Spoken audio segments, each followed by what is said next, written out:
दोस्तों, राहुल जी को leader of opposition बने हुए 100 दिन पूरे हुए।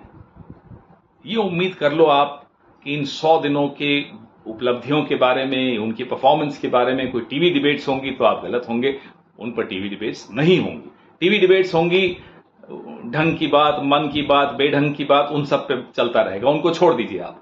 लेकिन ये जो महत्वपूर्ण बात है वो ये है कि पिछले 100 दिनों में हमारे लीडर ऑफ ऑपोजिशन इस देश की आवाज कैसे बन के उभरे, कैसे उन्होंने लैटरल एंट्री पे सरकार को झुकाया, ब्रॉडकास्ट बिल पे सरकार को झुकाया, इंडेक्सेशन बेनिफिट पे सरकार को झुकाया, लोको पायलट्स की जो समस्याएं थी उनकी जिस तरह की वर्क एटमॉस्फेयर था उसमें सरकार को झुकाया, फार्मर्स के बीच में जाकर उन्होंने काम किया, उनके बारे में सरकार को वहां भी सरकार को ध्यान देना पड़ा।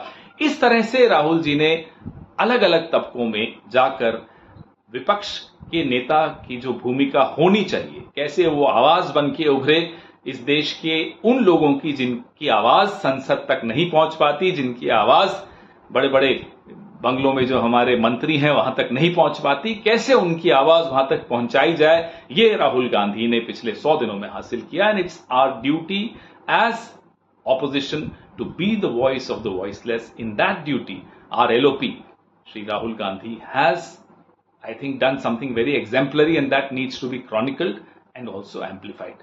Jai Hind, Jai Congress.